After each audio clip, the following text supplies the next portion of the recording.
Hello दोस्तों, हमेशा की तरह आज के वीडियो में भी आप लोगों का स्वागत है। अगर आप ट्रेड करते हो निफ्टी में, बैंक निफ्टी में और सेंसेक्स में, तो आप लोगों ने सुना होगा कि ट्रेडिंग में फ्राइडे के दिन मार्केट स्लो रहता है। ठीक है, तो ये स्लो क्यों रहता है और मार्केट में ये जो फ्राइडे का दिन होता है उसमें मूवमेंट क्यों कम आता है, तो इसी के बारे में हम लोग आज डिटेल में डिस्कस करने वाले हैं। ठीक है, तो चलिए हम लोग वीडियो को स्टार्ट करते हैं।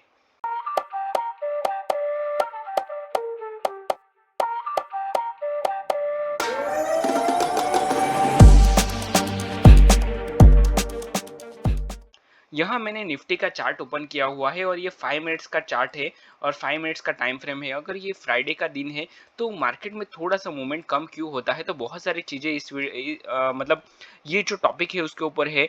तो पहला तो ये है रीज़न कि इसमें फ्राइडे के दिन होता क्या है कि मार्केट में बहुत कम मूवमेंट होता है क्योंकि वॉल्यूम बहुत कम होता है। अगर एफआईआई की बात करूँ, मैं डीआईआई की बात करूँ, तो पूरा उसका जो जो वॉल्यूम है मतलब पूरा कम हो जाता है क्योंकि ये वीकेंड है और सैटरडे संडे ऑफ होता है, मार्केट बंद होता है। तो उसी उसी दिन सैटरडे संडे के दिन मार्केट में कुछ ज़्यादा अगर मान लो कि होल्ड करके रखे तो प्रीमियम डीके हो जाता है। तो इसी की वजह से मार्केट में कोई होल्ड नहीं करना चाहता। और दूसरी चीज़ और बहुत बड़ा ये जो बहुत बड़ा जो ये चीज़ है क्या है कि मंडे के दिन क्या न्यूज़ आएगा, क्या मार्केट में होगा, गैप अप ओपन होगा, गैप डाउन ओपन हो जाएगा, पोजीशन लॉस में कटेगा, किसी को नहीं पता होता है। ठीक है, क्योंकि आने वाले दिन में मतलब कल कल क्या होने वाला है किसी को नहीं पता है कि मार्केट में क्या मूवमेंट आ जाएगा। ठीक है, तो लॉस भी हो सकता है। और जो वीकेंड में होता है, अगर आप पोजीशन होल्ड करके दूसरे दिन लेके जाओगे तो उसमें हम लोग स्टॉप लॉस नहीं लगा सकते। ठीक है, मतलब ओवरनाइट स्टॉप लॉस होल्ड नहीं करता। अगर आपका स्टॉप लॉस हिट हो भी गया तो भी वो स्टॉप लॉस सिस्टम काटेगा नहीं। ठीक है, आपको लॉस ही दिखेगा वो नेक्स्ट डे।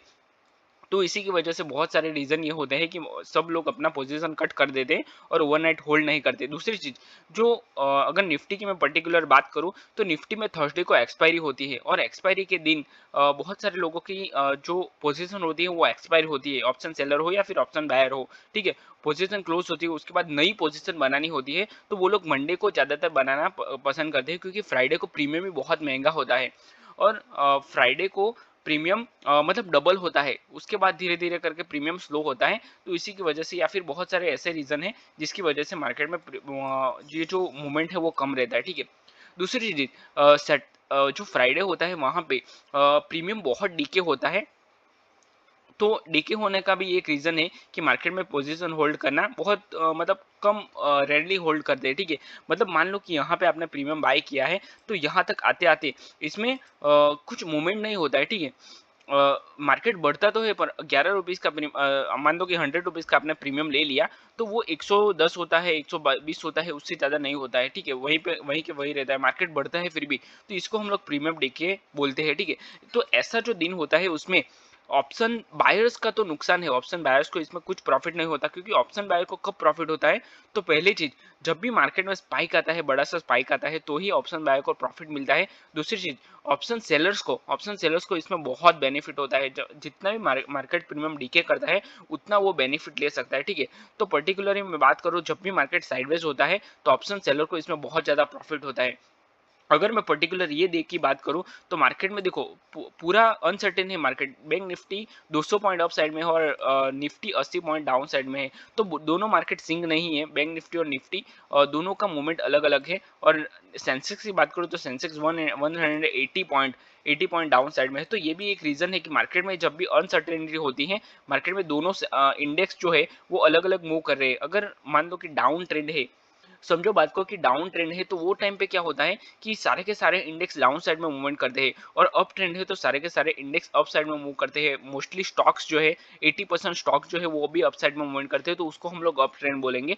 और जब भी डाउन ट्रेंड होता है तो डाउन ट्रेंड में भी मेजर स्टॉक जैसे कि एचडीएफसी बैंक हो गया, इंडसइंड बैंक हो गया, Kotak, ICICI, axis bank, IndusInd bank, तो ऐसे जो बैंक है वो वो भी उसके साथ अलाइन होने चाहिए। अगर मान लो कि बैंक निफ्टी अपसाइड में जा रहा है तो जो सारे के सारे स्टॉक्स है, बैंक बैंक निफ्टी किससे रिलेटेड स्टॉक्स है, वो भी अपसाइड में जाना चाहिए। और निफ्टी की बात करूँ तो निफ्टी में रिलायंस है, तो बहुत सारे ऐसे स्टॉक्स है जो निफ्टी में इन्वॉल्व है, तो उसको भी उसी के डायरेक्शन में जाना चाहिए। तो ही ट्रेंड हम लोग कंफर्म कर सकते हैं कि हम लोग को अगर कंफर्मेशन लेना है कि ट्रेंड कंटिन्यू हो रहा है, तो इसी की वजह से हम लोग ट्रेंड को आइडेंटिफाई कर सकते हैं कि मार्केट की साथ है सारे के सारे। अगर मान लो कि एक कोई यहाँ पे जा रहा है, मतलब कोई जा रहा है दूसरी वे में और कोई जा रहा है दूसरे वे में, तो दोनों के वे डिफरेंट हो जाएंगे। आई होप कि आप समझ रहे हो मैं क्या कहना चाहता हूँ, ठीक है। तो इसी की वजह से मार्केट में ट्रेंड आइडेंटिफाई नहीं हो सकता, और एक एक और दूसरा इंडेक्स अगर सिंक नहीं है तो फिर मार्केट में बड़ा मूव आने का चांसेस बहुत कम हो जाता है, ठीक है। दूसरी चीज, मार्केट में वॉल्यूम बहुत कम है। आप देख सकते हो कि वॉल्यूम देखो, वॉल्यूम बहुत ही सेम वॉल्यूम है। ये दिन बड़ा था और उसी दिन मार्केट में मूवमेंट भी अच्छा आया था। जब भी मार्केट में वॉल्यूम बढ़ता है तो मूवमेंट में बहुत अच्छा मूवमेंट आता है, ठीक है। तो वॉल्यूम को भी हमें देखना चाहिए। देखो ये पहले ही कैंडल में कितना बड़ा वॉल्यूम आ गया है। तो इसी के 3 पीएम का जो ये कैंडल है, इसके बाद कितना बड़ा मार्केट में तेज मूव आया है, और एक ही मतलब 15 मिनट में मार्केट ने बहुत अच्छा प्रीमियम दे दिया है। तो ये भी एक देख सकते हैं। और अगर ये दिन की बात करो पर्टिकुलर, तो मार्केट ने थोड़ा सा गैप डाउन ओपन हुआ है और उसके बाद अप साइड में थोड़ा सा मूवमेंट किया, और उसके बाद इसी यही डे लो का सपोर्ट लिया, सॉरी रेजिस्टेंस लिया। लेने के बाद थोड़ा सा फॉल हुआ है। और अगर प्रीवियस डे का मैं थोड़ा सा एनालिसिस भी कर लेता हूँ, थोड़ा सा टेक्निकल एनालिसिस भी हम लोग देख लेते हैं इसी वीडियो में। देखो यहाँ पे अगर प्रीवियस डे की ट्रेंड लाइन बताऊँ, तो एक बार दो बार होल्ड लिया है मार्केट ने, और उसके बाद कंटिन्यू अप साइड में मूवमेंट किया है। मूवमेंट किया, और नेक्स्ट डे मार्केट थोड़ा सा गैप डाउन ओपन हुआ। गैप डाउन ओपन होने के बाद कंप्लीट भी डी हाई से फॉल हुआ है।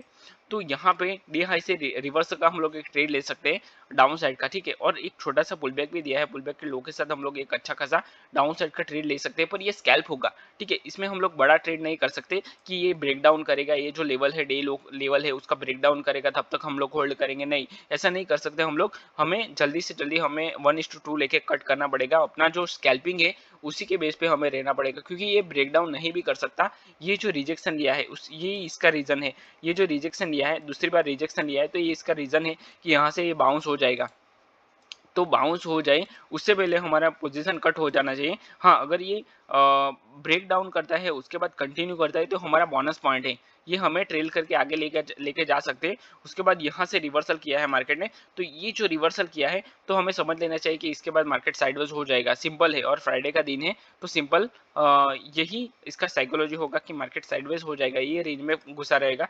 अगर ये जो स्विंग बनाया और ये जो स्विंग बनाया, ये स्विंग के बीच में मार्केट रहा तो हमें कुछ नहीं करना है, तब तक हमें ट्रेंड को फॉलो नहीं करना है, ठीक है। हमें अपना जो ट्रेड है उसको क्लोज कर देना चाहिए।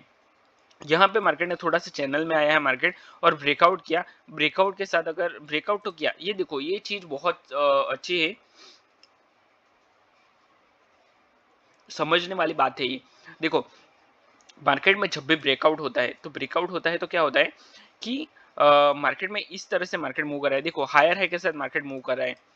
यहाँ से पहले तो क्या किया, लो लगाया, उसके बाद हाई लगाया, वापस लो लगाया, उसके बाद वापस हाई लगाया, लो लगाया, हाई लगाया, लो लगाया, हाई लगाया। तो इसी तरह हायर हाई के साथ मार्केट मूव कर रहा है, ठीक है। सिंपल है ये। अभी मार्केट ने ये ब्रेकआउट किया है, ब्रेकआउट की फॉलो थ्रू के साथ मार्केट अच्छा खासा अपसाइड में मूव कर सकता है, ठीक है। पर यहाँ पे क्यों नहीं किया मार्केट ने, मूव क्यों नहीं किया? तो देखो एक चैनल, मार्केट एक चैनल में है। अगर ये आपको चैनल लगा दूं तो आपको समझ में नहीं आएगा, अगर बिगिनर हो तो नहीं समझ में आएगा, 100% नहीं आएगा, ठीक है। ये थोड़ा सा एक्सपीरियंस के बाद ही आता है। देखो यहाँ से मार्केट अपसाइड में रिवर्सल कर रहा है, तो यहाँ पे बहुत सारे लोग एंट्री करेंगे कि ये जो लेवल है उसका, इन शॉर्ट ये जो डे लो है, एक बार मार्केट ने सपोर्ट लिया है, उसका ब्रेकडाउन किया, अगेन रेजिस्टेंस लिया, यहाँ से फॉल हुआ, यहाँ से फॉल हुआ, तो अगर इसको ये ब्रेकआउट करेगा तो यहाँ जाएगा अपसाइड में, डे हाई तक जाएगा। पर नहीं गया मार्केट, क्यों नहीं गया? क्योंकि यहाँ पे एक रिजेक्शन लेवल दिख रहा है। देखो यहाँ से हम लोग एक चैनल लगा सकते हैं। देखो यहाँ से आपको मैं चैनल लगा के दिखा देता हूँ, पैरेलल चैनल।